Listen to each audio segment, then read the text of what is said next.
A warm welcome to all of you.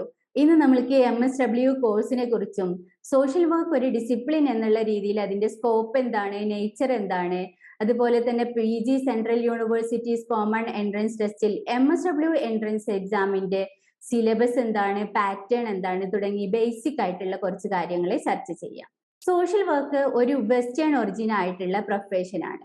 ഇന്ത്യയിൽ ആദ്യമായിട്ട് social work education വരുന്നത് 1936 Sir Dorabji Tata graduate school of social വർക്കിലാണ്. അതിനുശേഷം Kashi Vidyapeeth, then Delhi school of social work, അങ്ങനെ തുടങ്ങിയിട്ട് ഇന്ന് ഏകദേശം 547ഓളം കോളേജസ് അല്ലെങ്കിൽ യൂണിവേഴ്സിറ്റികളിൽ MSW കോഴ്സ് പ്രൊവൈഡ് ചെയ്യുന്നുണ്ട്. നമുക്കറിയാം, കേരളത്തിലാണെങ്കിൽ central university of Kerala, then Calicut university, MG university, Shri Shankaracharya university of Sanskrit തുടങ്ങി പ്രധാനപ്പെട്ട എല്ലാ ഇൻസ്റ്റിറ്റ്യൂട്ടുകളിലും എല്ലാ യൂണിവേഴ്സിറ്റികളിലും MSW കോഴ്സ് പ്രൊവൈഡ് ചെയ്യുന്നുണ്ട്. മറ്റ് സോഷ്യൽ സയൻസ് സബ്ജക്റ്റുകളിൽ നിന്നും സോഷ്യൽ വർക്ക് എഡ്യൂക്കേഷന്റെ ഒരു പ്രത്യേകത എന്തെന്ന് വെച്ചാൽ അതിന്റെ തിയറി കം പ്രാക്ടീസ് ബേസ് ആണ്. അതായത് തിയറിക്ക് എത്രത്തോളം പ്രാധാന്യം നൽകുന്നുണ്ടോ അത്രത്തോളം ഫീൽഡ് വർക്കിനും പ്രാധാന്യം നൽകുന്നു MSW കോഴ്സിൽ. അത് ഡിഫറെന്റ് യൂണിവേഴ്സിറ്റീസ് നമുക്ക് ഡിഫറെന്റ് സ്പെഷ്യലൈസേഷൻസും പ്രൊവൈഡ് ചെയ്യുന്നുണ്ട്. നമ്മുടെ ഇഷ്ടത്തിന് നമുക്ക് സ്പെഷ്യലൈസേഷനും സെലക്ട് ചെയ്യാവുന്നതാണ്.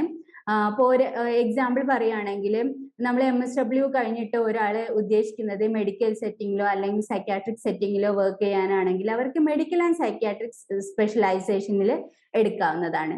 അതുകൂടാതെ കമ്മ്യൂണിറ്റി ലെവലിൽ അല്ലെങ്കിൽ NGO സെക്ടറിൽ വർക്ക് ചെയ്യാൻ ഉദ്ദേശിക്കുന്നവരാണെങ്കിൽ കമ്മ്യൂണിറ്റി ഡെവലപ്മെന്റ് എടുക്കാം. Then family and child welfare ഉണ്ട്, HIV AIDS ഉണ്ട്, വിമൺ ആൻഡ് ചൈൽഡ് ഡെവലപ്മെന്റ് ഉണ്ട്. അങ്ങനെ ഡിഫറെന്റ് ആയിട്ടുള്ള സ്പെഷ്യലൈസേഷനും സോഷ്യൽ വർക്ക് എഡ്യൂക്കേഷന്റെ ഒരു പ്രത്യേകതയാണ്. Then common university entrance test നമ്മൾ നോക്കുകയാണെങ്കിൽ 26 യൂണിവേഴ്സിറ്റികളിലേക്കാണ് ഇതിന്റെ MSWന്റെ എൻട്രൻസ് എക്സാം നടക്കുന്നത്. അതിൽ സെൻട്രൽ യൂണിവേഴ്സിറ്റി ഓഫ് കേരള ഉണ്ട്, തമിഴ്നാട് ഉണ്ട്, കർണാടക ഉണ്ട്, രാജസ്ഥാൻ ഉണ്ട്, ഗുജറാത്ത് ഉണ്ട്, അങ്ങനെ തുടങ്ങി 26 സെൻട്രൽ യൂണിവേഴ്സിറ്റീസ് അതിൽ ഇൻക്ലൂഡഡ് ആണ്. ദെൻ നമ്മൾ ഇതിന്റെ ക്വസ്റ്റ്യൻ പാറ്റേൺ നോക്കുകയാണെങ്കിൽ ടോട്ടൽ 100 ക്വസ്റ്റ്യൻസ് ആണുള്ളത്, ഒബ്ജക്റ്റീവ് ക്വസ്റ്റ്യൻസ്. അതിൽ 25 ക്വസ്റ്റ്യൻസ് ജനറൽ ആയിട്ടുള്ളതാണ് പാർട്ട് എയില്. ദെൻ പാർട്ട് B 75 ക്വസ്റ്റ്യൻസ് വരും, അത് സബ്ജക്റ്റ് റിലേറ്റഡ് ആയിട്ടുള്ള ക്വസ്റ്റ്യൻസ്. ഓരോ ക്വസ്റ്റ്യനും 4 മാർക്ക് വീതമാണ്. ആൻസർ ശരിയാണെങ്കിൽ 4 മാർക്കും, ദെൻ തെറ്റാണെങ്കിൽ -1 മാർക്കും ഉണ്ട്. അതുകൊണ്ട് തന്നെ നന്നായി ശ്രദ്ധിച്ചിട്ട് വേണം എക്സാം എഴുതാൻ, അതല്ലെങ്കിൽ മൈനസ് മാർക്ക് കൂടാനുള്ള ചാൻസും ഉണ്ട്. പിന്നെ 2 hours ആണ് എക്സാമിന്റെ ടൈം. ഇപ്പോൾ MSW മോർണിംഗ് സ്ലോട്ടിലാണ് വരുന്നത്. അതുകൊണ്ട് തന്നെ 10 മണി മുതൽ 12 മണി വരെ ആയിരിക്കും എക്സാം. പക്ഷെ 8 മണിക്ക് തന്നെ, അതായത് 2 മണിക്കൂർ മുൻപ്, എക്സാമിന്റെ 2 മണിക്കൂർ മുൻപ് എക്സാം സെന്ററിലേക്ക് നമുക്ക് പോകാവുന്നതാണ്. അവിടെ എല്ലാ അറ്റൻഡൻസ്, സെക്യൂരിറ്റി ചെക്കിങ്, അങ്ങനത്തെ പല കാര്യങ്ങളും ഉണ്ടാവും. അതുകൊണ്ട് 10 o'clock എക്സാം എന്ന് വിചാരിച്ചിട്ട് 10 o'clock അവിടെ ചെല്ലണ്ട, അതിന് മുൻപ് തന്നെ റെഡി ആയിട്ട് ഇരിക്കേണ്ടതാണ്. എന്നാൽ നിങ്ങൾക്ക് ഒരു റിലാക്സേഷനോട് കൂടി എൻജോയ് ചെയ്തിട്ട് എക്സാം എഴുതാൻ പറ്റും. ദെൻ നമ്മൾ സിലബസ് നോക്കുകയാണെങ്കിൽ 9 യൂണിറ്റുകളിലായിട്ടാണ് സോഷ്യൽ വർക്കിന്റെ സിലബസ് കൊടുത്തിട്ടുള്ളത്. ഇതിൽ ഫസ്റ്റ് യൂണിറ്റിൽ സോഷ്യൽ കൺസെപ്റ്റ്, അതായത് നമ്മൾ പറഞ്ഞു സോഷ്യൽ വർക്ക് എന്ന് പറഞ്ഞാൽ ഫീൽഡ് അല്ലെങ്കിൽ പ്രാക്ടീസ് ബേസ്ഡ് ആയിട്ടുള്ള ഒരു ഡിസിപ്ലിൻ ആണ്. അതുകൊണ്ട് തന്നെ നമ്മൾ പ്രാക്ടീസ് ചെയ്യേണ്ടത് സൊസൈറ്റിയിലാണ്. അപ്പോൾ first unit social concept, basic social കൺസെപ്റ്റുകളാണ് പഠിക്കേണ്ടത്. Society, community, then organization, different social institutions like family, marriage, then socialization, different socialization agencies, culture, caste, then social controlling methods, values, traditions, practices, norms.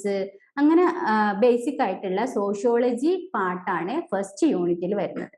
Second യൂണിറ്റിൽ basic economic concepts വരും.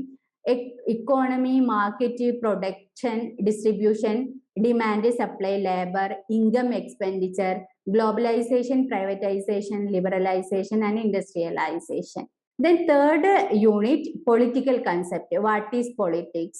Democracy, decentralization, panchayat, legislature, executive and judiciary. Then human rights, social justice, freedom, liberty, fundamental rights and duties. Then next unit, psychological concepts. Individual, self, behavior, mental functions, attitude, emotions, belief, self-esteem, intelligence. And then fifth unit, environmental concepts. Environment, then a different type of pollutions, air pollution, water, sound, then natural resources, air, water, soil, forest, then disaster. The next unit, legal concepts. Constitution endane, law endane, petition, litigation, FIR തുടങ്ങിയ ചെറിയ കാര്യങ്ങളൊക്കെയാണ് ഇതിൽ പഠിക്കേണ്ടത്. Then next unit കുറച്ച് wide ആയിട്ടുള്ള ഒരു unit ആണ്. ഇതില് social reform, social movement, revolution, satyagraha, non violence, truth, justice, peace, social work, social development. Then different movements like a Bhakti movement, then Basaveshwar social reformers, then freedom movement, Dalit social movement. അങ്ങനത്തെ കുറച്ച് കാര്യങ്ങളും പിന്നെ അതുമായിട്ട് ബന്ധപ്പെട്ട് work ചെയ്തിട്ടുള്ള social reformers, അവരെ കുറിച്ചാണ് ഇതിൽ പഠിക്കേണ്ടത്. അപ്പോൾ ഒബ്ജക്റ്റീവ് ടൈപ്പ് ക്വസ്റ്റ്യൻസ് ആയതുകൊണ്ട് തന്നെ ഇതിന്ന് ക്വസ്റ്റ്യനും കൂടുതൽ ചോദിക്കാനുള്ള സ്കോപ്പ് ഉണ്ട്. ദെൻ നെക്സ്റ്റ് യൂണിറ്റ്, അത് ആക്ച്വലി നമ്മുടെ ഫസ്റ്റ് യൂണിറ്റിന്റെ ഒരു കണ്ടിന്യൂവേഷൻ ആണ്. സോഷ്യോളജിക്കൽ കൺസെപ്റ്റ്സ്, അതിന്റെ ഒരു കണ്ടിന്യൂവേഷൻ ആയിട്ട് സോഷ്യൽ ചേഞ്ച്, സോഷ്യൽ ട്രാൻസ്ഫോർമേഷൻ ആണ് യൂണിറ്റ് 8 നമ്മൾ പഠിക്കേണ്ടത്.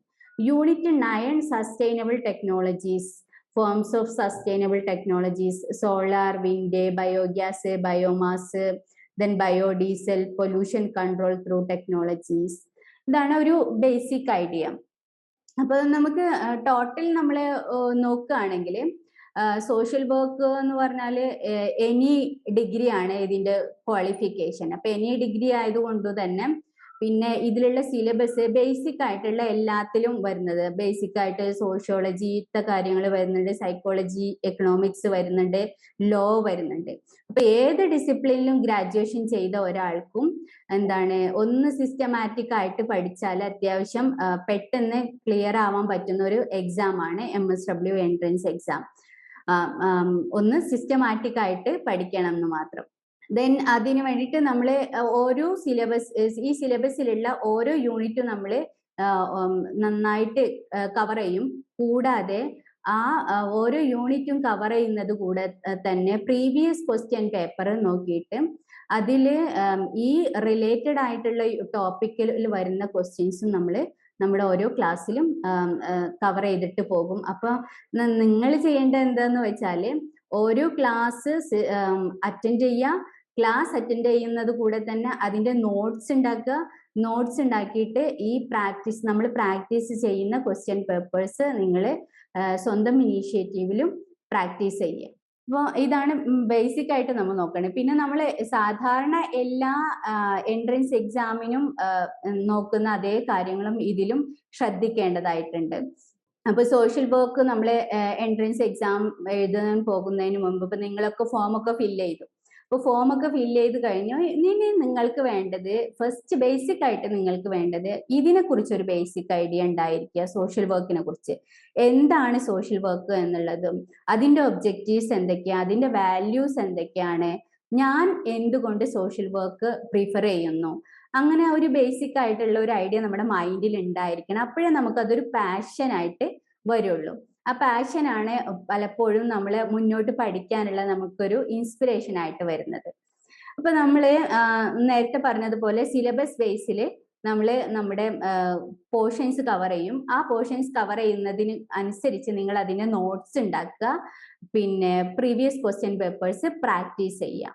ഈ 3 കാര്യങ്ങളും നിങ്ങൾ നന്നായിട്ട് ഫോളോ ചെയ്യുകയാണെങ്കിൽ കൃത്യമായിട്ട് നിങ്ങൾക്ക് ഈ എക്സാം നല്ല മാർക്ക് സ്കോർ ചെയ്തിട്ട് മുന്നോട്ട് പോകാൻ കഴിയും. അതില് നോട്ട്സ് പ്രിപ്പയർ ചെയ്യണം എന്ന് പറയാനുള്ള ഒരു കാരണം എന്താന്ന് വെച്ചാൽ ഇപ്പൊ ലാസ്റ്റ് എക്സാമിന്റെ തലേ ദിവസം നിങ്ങൾക്ക് ജസ്റ്റ് എല്ലാം ഒന്ന് കണ്ണോടിച്ച് നോക്കണം എന്ന് ആഗ്രഹിക്കുന്നുണ്ടെങ്കിൽ അപ്പോൾ എന്താണ് മൊത്തം സിലബസ് എടുത്ത് ആ സമയത്ത് പഠിക്കുക, ഇറ്റ്സ് നോട്ട് പോസിബിൾ. അപ്പൊ നമുക്ക് ഏറ്റവും ഈസി ആയിട്ടുള്ള കാര്യം നമ്മൾ പ്രിപ്പയർ ചെയ്ത് വെച്ചിട്ടുള്ള നോട്ട്സ് അതൊന്ന് നോക്കിയാൽ നമ്മുടെ മുൻപ് നമ്മൾ വായിച്ച കാര്യങ്ങൾ ഒന്നുകൂടി എന്താണ് മനസ്സിൽ നന്നായിട്ട് തങ്ങി നിൽക്കുകയും ചെയ്യും. മാത്രല്ല നമ്മുടെ ഈ എൻട്രൻസ് എക്സാമിൽ മൈനസ് മാർക്ക് ഉണ്ട്. അപ്പൊ മൈനസ് മാർക്ക് ഉണ്ടാകുമ്പോൾ എന്താന്ന് വെച്ചാൽ ഓരോ ഓപ്ഷൻസും തമ്മിൽ ഒരു എന്താണ് 4 ഓപ്ഷൻസോ അല്ലെങ്കിൽ 5 ഓപ്ഷൻസോ ആണ് ഒന്നിലുള്ളത് എന്നുണ്ടെങ്കിൽ ആ ഓപ്ഷൻസ് തമ്മിൽ അധികം ഡിഫറൻസ് ഒന്നും ഉണ്ടാവില്ല. അപ്പൊ നമ്മൾ പഠിക്കുന്ന കാര്യങ്ങൾ ക്ലിയർ ആയിട്ട് പഠിച്ചിട്ടില്ലെങ്കിൽ എപ്പോഴും നമ്മളൊരു ഡൗട്ട്ഫുൾ സിറ്റുവേഷനിലായിരിക്കും. അപ്പൊ നെഗറ്റീവ് മാർക്ക് കൂടാനുള്ള ചാൻസ് ഉണ്ട്. അതുകൊണ്ട് പഠിക്കുന്ന കാര്യങ്ങൾ കൃത്യമായിട്ട് പഠിക്കാം. അങ്ങനെയാണെങ്കിൽ നമ്മൾ ചെയ്യുന്ന കാര്യം നമ്മൾക്ക് നല്ല ക്ലിയർ ആയിരിക്കും. പിന്നെ മാക്സിമം കിട്ടുന്ന റിസോഴ്സസ് ഒക്കെ യൂസ് ചെയ്യുക.